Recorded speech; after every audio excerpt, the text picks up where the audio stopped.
Welcome to the टार education friends. Target allrounder के टार एजुकेशन में मैं प्रकाश कुमार आप सभी का स्वागत करता हूं। दोस्तों, आज है 21 जनवरी 2022। देखेंगे अब तक के सभी महत्वपूर्ण करंट अफेयर्स जो आपके आगामी सभी परीक्षाओं के लिए अति महत्वपूर्ण होंगे। साथ में देखेंगे ये सभी एक्स्ट्रा फैक्ट्स जो आपको औरों से आगे रखेगा। इस क्लास का पीडीएफ इन सभी सोशल मीडिया प्लेटफॉर्म्स और टार एजुकेशन की वेबसाइट पर आप विजिट करके डाउनलोड कर सकते हैं। सभी पीडीएफ, अन्य स्टडी मटेरियल, टेक्स्ट फॉर्म में current affairs, daily, weekly, monthly, ये सब क्विज, जीके के क्वेश्चंस, बहुत सारे मटेरियल्स आप टार एजुकेशन के वेबसाइट पर से भी प्राप्त कर सकते हैं। तो इन सभी सोशल मीडिया से और वेबसाइट से जरूर जुड़े। प्रश्न यहाँ हिंदी इंग्लिश दोनों में है, ऑप्शंस भी हिंदी इंग्लिश दोनों में है। आपसे आग्रह है कि क्लास को अंत तक अटेंड करें, तभी आपको इस क्लास का महत्व पता चलेगा। और ये क्लास परीक्षा उपयोगी लगे तो प्लीज वीडियो को लाइक कर देंगे, ज्यादा से ज्यादा शेयर करके कुछ सेकंड्स अपना देके टार एजुकेशन का सहयोग जरूर करें। और चैनल पर आप नए हैं या चैनल को अब तक सब्सक्राइब नहीं किए हैं तो अभी सब्सक्राइब बटन दबा दें और साथ में बेल आइकन भी दबा दें। और पहले से कर लिए हैं तो आपको कुछ नहीं करना। आपका बहुत बहुत धन्यवाद। तो चलिए बिना देर किए शुरू करते हैं आज का क्लास। दोस्तों, सबसे पहले माफी चाहता हूँ, आज का क्लास बहुत ज्यादा लेट हो गया है। कारण इसका था कुछ, मैं उपस्थित था नहीं, कंटेंट बनाना और लेट से आकर कंटेंट को मैंने सब खंगाला न्यूज चैनल्स पर, पेपर्स पर, फिर उसके बाद बनाया तो बहुत ज्यादा लेट हो गया। इसके लिए मैं माफी चाहता हूँ। कल भी थोड़ी सी लेट हुई थी। मैं कोशिश करूंगा आज से हम लोग टाइमली हो जाए। चलिए तो शुरू करते हैं। पहला प्रश्न है, recently who has been elected as the new chairman of IFFCO. हाल ही में किसे इफ्को के नए चेयरमैन, इसको अध्यक्ष यहाँ पे मैंने करना चाहिए था, अध्यक्ष के रूप में चुना गया है। तो इसका सही जवाब है दिलीप संघानी। दिलीप संघानी को इफ्को के नए अध्यक्ष या चेयरमैन के लिए चुना गया है। दिलीप संघानी इफ्को के 17वें चेयरमैन होंगे। ये पॉइंट आप नोट कर सकते हैं। और भारतीय ये जो इफ्को है, इसका फुल फॉर्म पहले देख लीजिए, उसके बारे में फिर और कुछ बताता हूं मैं। इफ्को का फुल फॉर्म क्या होता है? Indian farmers fertilizers cooperative limited. ये जो है भारतीय किसान उर्वरक सहकारी लिमिटेड, इसका हिंदी हुआ, जिसे इफ्को के नाम से भी जाना जाता है। एक बहुराज्य सहकारी समिति है जो उर्वरकों के निर्माण और विपणन, मार्केटिंग जिसे कहेंगे, के व्यवसाय में लगी हुई है। तो ये है इफ्को के बारे में थोड़ी सी शॉर्ट में जानकारी। और इसके बारे में थोड़ी सी और जान सकते हैं हम। इसकी स्थापना 3 नवंबर 1967 में, हेडक्वार्टर इसका मुख्यालय है नई दिल्ली में, और इसके चेयरमैन आज का प्रश्न ही है दिलीप संघानी बन गए हैं। चलिए तो इसमें ये सब फैक्ट्स मिले। ऑप्शंस देखिए, ऑप्शन से मैं आपको, क्योंकि ये प्रश्न अपॉइंटमेंट से रिलेटेड है, तो ऑप्शंस भी मैं आपको हाल फिलहाल के करंट अफेयर्स के न्यू अपॉइंटमेंट जो रहे होंगे वो मैं ऑप्शंस के थ्रू आपको यहाँ से रिवीजन कराऊंगा। और यही मकसद है, क्योंकि ये करंट अफेयर्स का क्लास है तो ज्यादा से ज्यादा आपको करंट अफेयर्स से अपडेट कराना। कुछ स्टैटिक्स फैक्ट्स जो है जहाँ जरूरी है वो तो मिलता ही है टार एजुकेशन पे। चलिए ऑप्शंस ध्यान से सुनिए। विनय कुमार त्रिपाठी, ये क्या बनाए हैं, अभी क्या बने हैं? मोस्ट इंपोर्टेंट अपॉइंटमेंट है ये दोस्तों, इसको ध्यान रखिएगा। ये रेलवे बोर्ड के नए अध्यक्ष और कार्यकारी अधिकारी बनाए गए हैं। कौन? विनय कुमार त्रिपाठी। तो ये आप ध्यान रखिएगा। चलिए वीएस पठानिया, इनको क्या बनाया गया है? तो हाल ही में आईसीजी, क्या होता है? इंडियन कोस्ट गार्ड, हिंदी में बोले तो भारतीय तटरक्षक बल के महानिदेशक किसे बनाया गया है? वीएस पठानिया को। उर्जित पटेल क्यों न्यूज में रहे हैं? उर्जित पटेल को हाल ही में AIIB, Asian infrastructure investment bank के उपाध्यक्ष के रूप में किसे बनाया गया है, चुना गया है, नियुक्त किया गया है? तो ये उर्जित पटेल को। उर्जित पटेल कौन है? तो उर्जित पटेल RBI के पूर्व गवर्नर है अपने। इन्हीं को AIIB के उपाध्यक्ष बनाया गया। ध्यान दीजिएगा, मैं बात कर रहा हूँ उपाध्यक्ष के साथ वाइस, इसको इंग्लिश में वाइस प्रेसिडेंट कहेंगे। वाइस प्रेसिडेंट या उपाध्यक्ष किसे बनाया गया है? तो उर्जित पटेल को बनाया गया है AIIB के। AIB जो मैंने बताया ही, एशियन इंफ्रास्ट्रक्चर इन्वेस्टमेंट बैंक, इसका स्थापना 2016 में, 16 जनवरी, पूरा जान लीजिए, 16 जनवरी 2016 में। और इसका हेडक्वार्टर कहाँ है? तो चीन की राजधानी बीजिंग में है इसका राजधानी। और ये तो बने हैं उर्जित पटेल उपाध्यक्ष। अध्यक्ष कौन है? अर्थात ये तो वाइस प्रेसिडेंट बने हैं। प्रेसिडेंट इसके कौन है? AIIB के। तो ये है जीन लीकुन, JIN, जीन लीकुन, LIQUN, ये है इसके प्रेसिडेंट। और ये वाइस प्रेसिडेंट बने हैं उर्जित पटेल। तो दोस्तों उम्मीद करता हूँ पहले प्रश्न से ही आपको समझ में आ गया होगा। टायर एजुकेशन का जो लोग नए हैं उनको मैं बता रहा हूँ कि टायर एजुकेशन पर करंट अफेयर्स की क्लास किस स्तर की कराई जाती है, क्या कंटेंट आपको दिया जाता है। मैं यहीं पे आपका थोड़ा सा 5 सेकंड लूंगा।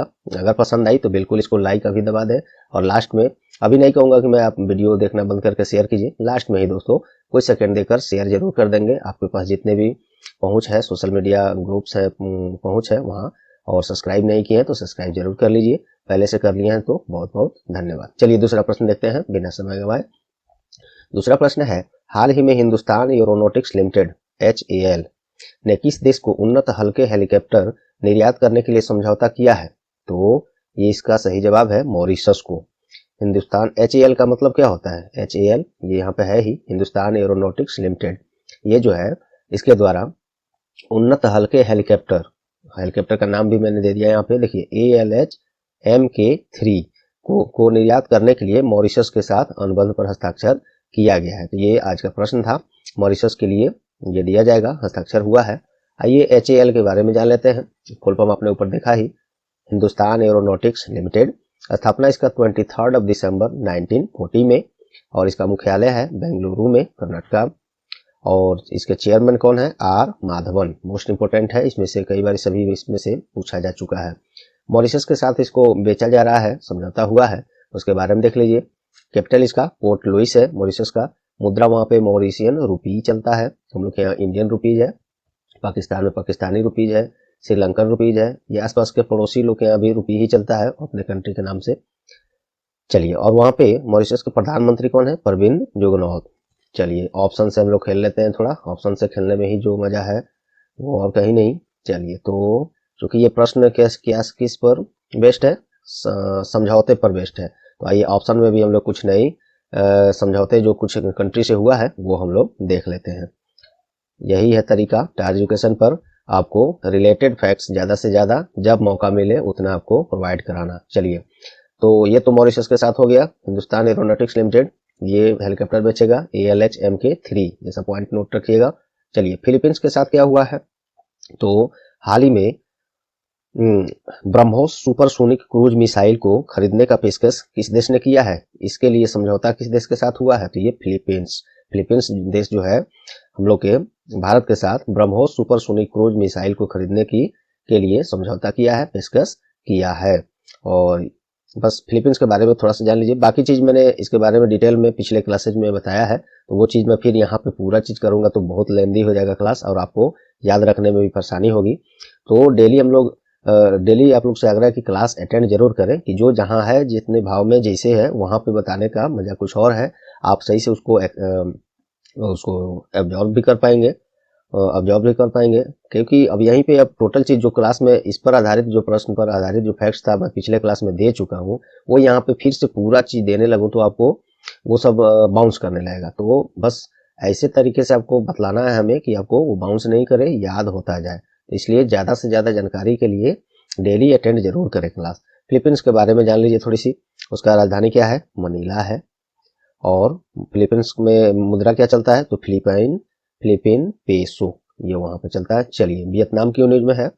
तो हाल ही में भारत सरकार वियतनाम के साथ डिजिटल मीडिया के क्षेत्र में सहयोग के लिए, डिजिटल मीडिया में सहयोग के लिए किस देश के साथ समझौता किया गया है? तो ये किया गया है यही वियतनाम के साथ। ये याद रखेंगे। वियतनाम की राजधानी कहाँ है? तो वियतनाम की राजधानी हनोई है। और वियतनाम के में मुद्रा क्या चलता है? वियतनामी डोंग चलता है। वियतनाम के प्रधानमंत्री कौन है?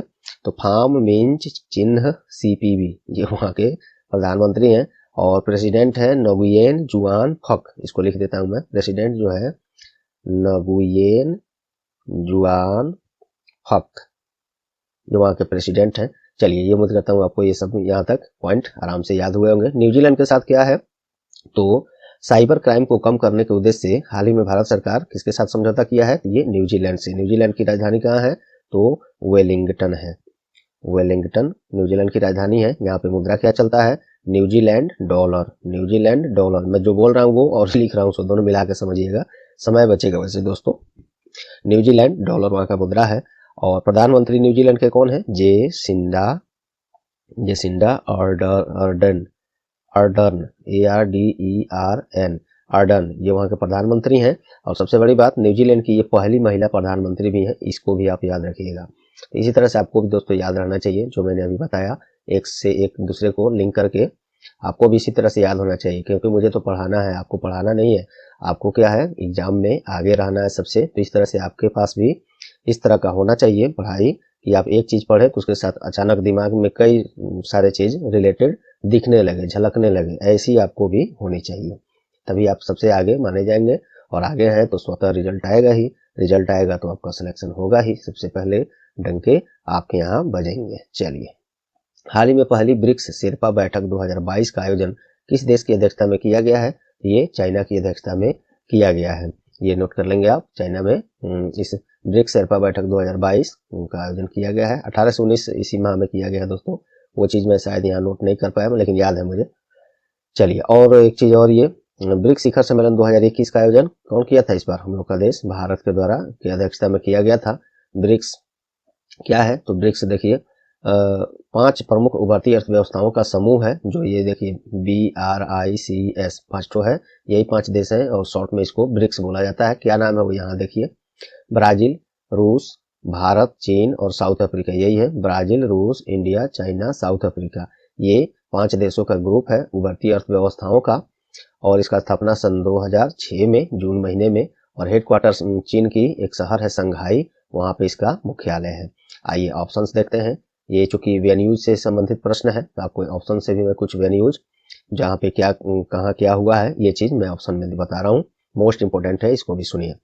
चलिए, इटली क्यों नहीं जुड़ रहा है? तो G20 शिखर सम्मेलन कहाँ हुआ है? तो इटली के रोम में हुआ है। भारतीय प्रतिनिधित्व तो किसने किया था? प्रधानमंत्री मोदी इसमें शामिल हुए थे। G20 क्या है? जी का मतलब ग्रुप ऑफ 20, G20 मतलब ग्रुप ऑफ 20। एक्चुअली में शॉर्ट में बात करें, ज्यादा लंबा नहीं, तो ये 20 शक्तिशाली राष्ट्रों का समूह है जो विश्व के लगभग 80% GDP को कवर करते हैं, और 75% पॉपुलेशन को, जनसंख्या आबादी को, नहीं 75 नहीं, 75 आप इसको ले सकते हैं, वैश्विक व्यापार जो पूरे विश्व में होता है उसका 75% जो है कवर यही 20 राष्ट्र कर देते हैं। पूरे विश्व के GDP का 80% कवर यही राष्ट्र कर लेते हैं। पूरे विश्व की आबादी की बात करें तो उसका 60% ये G20 के राष्ट्र ही कवर करते हैं। ये सब पॉइंट, ये सब फैक्ट्स कितने महत्वपूर्ण है, ये बातों बातों में आपको फ्री में बता दिया, तो इसको नोट जरूर रखिएगा और हमको बस दे दीजिएगा ये, और ये कर दीजिएगा। आप लोग समझ ही पा रहे हैं आप लोग, इसी के लिए तो आप लोग से बार बार आग्रह है, और हम लोग कंटेंट देने में भी कोई कोताही नहीं कर रहे हैं, जितना संभव हो। चलिए, इटली में G20 शिखर सम्मेलन का आयोजन 2021 का हुआ था। इटली की राजधानी रोम है, वहीं पे हुआ था। चलिए, नेक्स्ट ऑप्शन देखते हैं, बांग्लादेश। बांग्लादेश में क्या हुआ है? तो हाल ही में इंडियन ओशियन रिम एसोसिएशन की 21वीं बैठक जो है, 21st बैठक जो है, मंत्री स्तरीय बैठक कहाँ हुआ है? तो बांग्लादेश की राजधानी ढाका में हुआ है, ये आप याद रखेंगे। चलिए, इंडिया में क्यों न्यूज में रहा है? तो हाल ही में भारत मध्य एशिया वार्ता का आयोजन, भारत मध्य एशिया वार्ता का आयोजन कहाँ हुआ है? तो अपने देश भारत के राजधानी नई दिल्ली में हुआ है। ये सभी फैक्ट्स आपको यहाँ से मिले। उम्मीद करता हूँ इस 3 प्रश्न में ही आपको समझ में आ गया होगा टायर एजुकेशन के क्लासेज के बारे में। पुनः आप लोग से मैं यहाँ पे माफी चाहूँगा, क्योंकि क्लास काफ़ी आज लेट हुआ है, इसके कारण से हम लोग ज़्यादा क्वेश्चंस को MCQs में फिट नहीं कर पाए हैं। हाँ, क्वेश्चन में कोई कोताही नहीं है, जितने क्वेश्चन मिलना था वो जरूर लाया गया है। यहाँ से आप बने रहें, एक्स्ट्रा फैक्ट के साथ इसको हम लोग फटाफट चर्चा करते हैं। चलिए, हाल ही में भारतीय प्रतिभूति और विनिमय बोर्ड सेबी के द्वारा कौन सा मोबाइल ऐप लॉन्च किया गया है? ये ऐप है, ये देखिए सा, SAA सा, ये और इंडियन रुपी का ये सिंबल है, और थी, तो इसको एक तो साथी या सिंबल, ये है क्या, रुपया का सिंबल है, तो इसको सारथी या बोल सकते हैं, साथी बोल सकते हैं, या दिमाग में सीधे इसको छाप लीजिए, फोटो खींच लीजिए। यही है जो कि सेबी ने लॉन्च किया है। और किस लिए लॉन्च किया है? तो देखिए, सेबी पहले है क्या? भारतीय प्रतिभूति और विनिमय बोर्ड। इसी से स्पष्ट है क्या है, शेयर मार्केट में जो भी ट्रेडिंग्स होते हैं और इन सभी के को रेगुलेट और ऑब्जर्व और जो भी है यही करता है, इसके अंडर में देखरेख में ही सब रेगुलेशन इसी के हाथ में होता है। चलिए, तो सेबी के द्वारा लॉन्च किया गया ऐप जो ये है सारथी, का उद्देश्य निवेशकों जो शेयर मार्केट में निवेश करते हैं उन लोग उनके बीच प्रतिभूति बाजार की बुनियादी अवधारणाओं के बारे में जागरूकता पैदा करना है, उनको अवेयर करना है कि आप बाजार में आपको कब इन्वेस्टमेंट करना चाहिए, कहाँ इन्वेस्टमेंट करना चाहिए, कौन सा शेयर चुनना चाहिए, कौन सा शेयर को अभी होल्ड करना चाहिए। ये सब सारी बातें को से अवगत कराने के लिए ये सारथी ऐप लॉन्च किया गया है सेबी के द्वारा। सेबी अर्थात securities and exchange board of India. स्थापना इसका 12 अप्रैल 1992 में, मुख्यालय इसका मुंबई है और चेयरपर्सन इसके अजय त्यागी हैं। तो ये सब देखिए, बिना एमसीक्यूज का भी आपको कितना कुछ यहाँ पे मैंने आपको दिया। चलिए अगला प्रश्न है, हाल ही में कॉर्न फेरी टूर, देखिए यहाँ पे कॉर्न फेरी टूर, यहाँ पे है कॉर्न फेरी टूर जीतने वाले तीसरे सबसे युवा भारतीय मूल के किशोर गोल्फर बन गए हैं। अक्षय भाटिया इनका नाम है, अक्षय भाटिया। सैंड्स एमराल्ड की खाड़ी में आयोजित किया गया था ये कॉर्न फेरी टूर गोल्फ टूर्नामेंट है। ये जीतने वाले अक्षय भाटिया जो है तीसरी सबसे युवा भारतीय मूल के किशोर गोल्फर बन गए हैं, ये याद रखिएगा। चलिए नेक्स्ट है, हाल ही में किस टेनिस खिलाड़ी ने वर्ष 2022 के अंत तक संन्यास लेने का घोषणा कर दिया है? तो ये सानिया मिर्जा, जाने माने भारतीय टेनिस खिलाड़ी सानिया मिर्जा, तो ये इन्होंने संन्यास का घोषणा कर दिया है टेनिस खेल से, वो भी इस वर्ष 2022 के अंत में संन्यास ले लेंगे। तो और ये चलिए टेनिस खेल दर्शकों के लिए थोड़ी सी, हाल ही में नेक्स्ट देखते हैं, हाल ही में इंडोनेशिया की संसद ने वर्तमान राजधानी जकार्ता को बदलकर नई राजधानी कहाँ करने का घोषणा किया है? तो ये नुसंतारा एक इंडोनेशिया में जगह है, वहीं पे अब इसका राजधानी जकार्ता के बदले चला जाएगा नुसंतारा में। इतना जल्दी नहीं जाएगा, इसमें समय लगेगा। काम इसका ऐसे शुरू कर दिया गया 2022 से 24 तक इनिशियली चला ही जाएगा, लेकिन पूर्ण रूप से बताया गया है कि 2045 तक टोटल जो है राजधानी और जितने कार्यालय जो कैपिटल सिटी में है वो सबको वहां पे ट्रांसफर कर लिया जाएगा। इंडोनेशिया की बात हुई है तो उसके बारे में देख लीजिए। राजधानी फिलहाल जकार्ता है, जब हो जाता है तो नुसंतारा हो जाएगा और मुद्रा वहां पे इंडोनेशियन रुपया चलता है। प्रेसिडेंट जोको विडोडो वहां के राष्ट्रपति हैं, प्रेसिडेंट है। नेक्स्ट देखिए, हाल ही में किस देश में भारत सरकार की सहायता से बने सोशल हाउसिंग यूनिट प्रोजेक्ट का उद्घाटन मोदी जी के द्वारा किया गया है? तो ये मॉरिशस में, भारत सरकार के सहयोग से ये बना है मॉरिशस में सोशल हाउसिंग यूनिट प्रोजेक्ट, और इसका भारत सरकार के सहयोग से बना है। तो उद्घाटन वर्तमान प्रधानमंत्री भारत के श्री नरेंद्र मोदी और मॉरिशस के प्रधानमंत्री कौन है? प्रविंद कुमार जगनौत, इनके द्वारा मिलकर किया गया है। मॉरिशस की राजधानी पोर्ट लुइस है। ऊपर हालांकि हम लोगों ने एक प्रश्न में इसको देख लिया था, और मुद्रा वहां पे मॉरिशन रूपी चलता है, और प्रविंद जगनौत वहां के प्रधानमंत्री हैं, प्रेसिडेंट है, प्राइम मिनिस्टर है। नेक्स्ट है, हाल ही में किसे नए थल सेना प्रमुख के उप प्रमुख के रूप में नियुक्त किया गया है? तो ये मनोज पांडे को नए थल सेना उप प्रमुख नियुक्त किया गया है। और ये प्रश्न मैं कल करा चुका हूँ। आज 8-9 क्वेश्चन ही महत्वपूर्ण मिल पाए थे, तो कुछ महत्वपूर्ण 1-2 प्रश्न कल में से मैं यहाँ पे आपको डाल दिया हूँ रिवीजन के तौर पर। ये क्वेश्चन मैं कल ही करा चुका हूँ। जो लोग नए हैं समझ रहे होंगे कि तो पुरानी क्वेश्चन है, बिल्कुल है, कल ही मैंने इसको करा दिया है, रिवीजन के तौर पर फिर से मैं रख दिया हूँ। तो नए थल सेना उप प्रमुख बनाए गए हैं मनोज पांडे को, और ये बात यहाँ भी है। चीफ ऑफ डिफेंस, कुछ एक्स्ट्रा इसमें जान लीजिए। Chief of defence staff post जो है अभी भी खाली है। देश के सबसे पहले defence staff, chief of defence staff general Bipin Rawat, इनका निधन हो गया था पिछले वर्ष दिसंबर में, 8 दिसंबर 2021 को एक हेलीकॉप्टर क्रैश में, तब से ये पोस्ट खाली है। और चीफ ऑफ आर्मी स्टाफ कौन है? मनोज मुकुंद नरवणे। इन्हीं को, ये जो चीफ ऑफ डिफेंस स्टाफ है इसका एक कमेटी भी है, तो कमेटी है, इस कमेटी का चेयरमैन जो है ये मनोज मुकुंद नरवणे को बनाया गया है। और चीफ ऑफ डिफेंस स्टाफ का पोस्ट अभी भी खाली है। इसका कमेटी जो है उसके बनाया गया है ये मनोज मुकुंद नरवणे, जो पहले से आर्मी स्टाफ अर्थात सेना प्रमुख है ही। चलिए, इंडियन एयरफोर्स के अभी चीफ कौन है? तो एयर मार्शल विवेक राम चौधरी। इसके पहले RKS भदौरिया थे। चीफ ऑफ नेवल स्टाफ कौन है? एडमिरल R हरि कुमार है। इसके पहले कौन थे? चलिए आप कमेंट में बता दीजिए। चलिए नेक्स्ट प्रश्न है, हाल ही में किस राज्य के पेंच टाइगर रिजर्व में, फिर से सुन लीजिए, हाल ही में किस राज्य के पेंच टाइगर रिजर्व में कॉलर वाली नाम से प्रसिद्ध शेरनी का निधन हो गया है? तो ये मध्य प्रदेश में है पेंच टाइगर रिजर्व। यहीं पे एक 29 वर्ष की ये इसका उम्र तो यहाँ पे मैंने नहीं दिखाया है। तो ये कॉलर वाली नाम से प्रसिद्ध शेरनी, इसका निधन हो गया है और ये मध्य प्रदेश के पेंच टाइगर रिजर्व में ये रहती थी।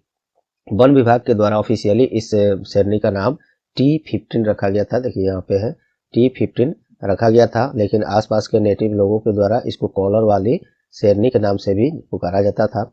और ये अपने जीवन काल में टोटल 29 कब्स को इसने जन्म दिया था। मध्य प्रदेश में है ये, इसके बारे में देख लेते हैं। मध्य प्रदेश, राजधानी भोपाल, सीएम यहाँ पे शिवराज सिंह चौहान है, राज्यपाल मंगू भाई छगन भाई पटेल हैं। चलिए नेक्स्ट देखते हैं। हाल ही में कौन यूरोपीय संघ EU संसद के सबसे युवा प्रमुख बन गए हैं? ये रोबर्टा मेट्सोला ये बन गई हैं। कहाँ की हैं? तो ये माल्टा के हैं, 43 वर्ष की उम्र की। इन्हीं को ये बन गई हैं सबसे युवा प्रमुख कहाँ के? यूरोपीय संघ के। यूरोपीय संघ को शॉर्ट में हम लोग जाने तो ये क्या है? ये 27 सदस्य राष्ट्रों का एक राजनीतिक और आर्थिक संघ है जो मुख्य रूप से यूरोप में स्थित है। इससे पहले ये यूरोपीय संघ जो है 29, इसका सदस्य 29 था। इसमें से कौन 2 ठो चेंज हुआ है या चले गए हैं, इसको आप कमेंट में बताइए। मैं पिछले क्लास में इसको बता चुका हूँ। और मोस्ट इम्पोर्टेंट है, ये आगे डीपली आपको कभी जरूरत पड़ सकता है, इंटरव्यू या अन्य डिस्क्रिप्टिव पेपर आप कहीं देंगे वहाँ पे। चलिए नेक्स्ट है क्वेश्चन ऑफ द डे है। आज का क्वेश्चन ऑफ द डे है, हाल ही में केंद्र सरकार ने किसे एयर इंडिया लिमिटेड का अध्यक्ष और प्रबंध निदेशक के रूप में नियुक्त किया है? कल के क्लास में इसको मैंने कराया था। आप कमेंट में इसका जवाब जरूर दें, उम्मीद करता हूँ याद होगा आपको। चलिए, और दोस्तों आप लोग को बता दूं, चैनल पर और वेबसाइट पर NTPC, ग्रुप D और SSC से संबंधित model practice set mock test आपको फ्री में और अच्छे लेवल के कराए जा रहे हैं। टॉपिक वाइज क्लास भी सब कराए जा रहे हैं और डेली करंट अफेयर्स क्लास से आप जुड़े ही हैं, तो ये सब कराया जा रहा है। और बहुत कुछ मटेरियल, तो आप चैनल पर जरूर विजिट करें और वेबसाइट पर भी जरूर विजिट करें। चलिए, उम्मीद करता हूँ आज का क्लास आप लोग को परीक्षा उपयोगी लगी होंगी। यदि हाँ तो प्लीज़ वीडियो को लाइक कर दें, कुछ सेकंड्स देकर टार एजुकेशन का सहयोग करें, इसको शेयर करके। और चैनल पर आप नए हैं या चैनल को अब तक सब्सक्राइब नहीं किए हैं तो अभी सब्सक्राइब बटन दबा दें और साथ में बेल आइकन भी दबा दें, ताकि आपको सभी क्लास के नोटिफिकेशन सबसे पहले मिले, मिस न करें। और पहले से सब्सक्राइब कर लिए हैं तो आपका बहुत बहुत धन्यवाद। तो चलिए मिलते हैं अगले क्लास में, तब तक के लिए goodbye, all the best.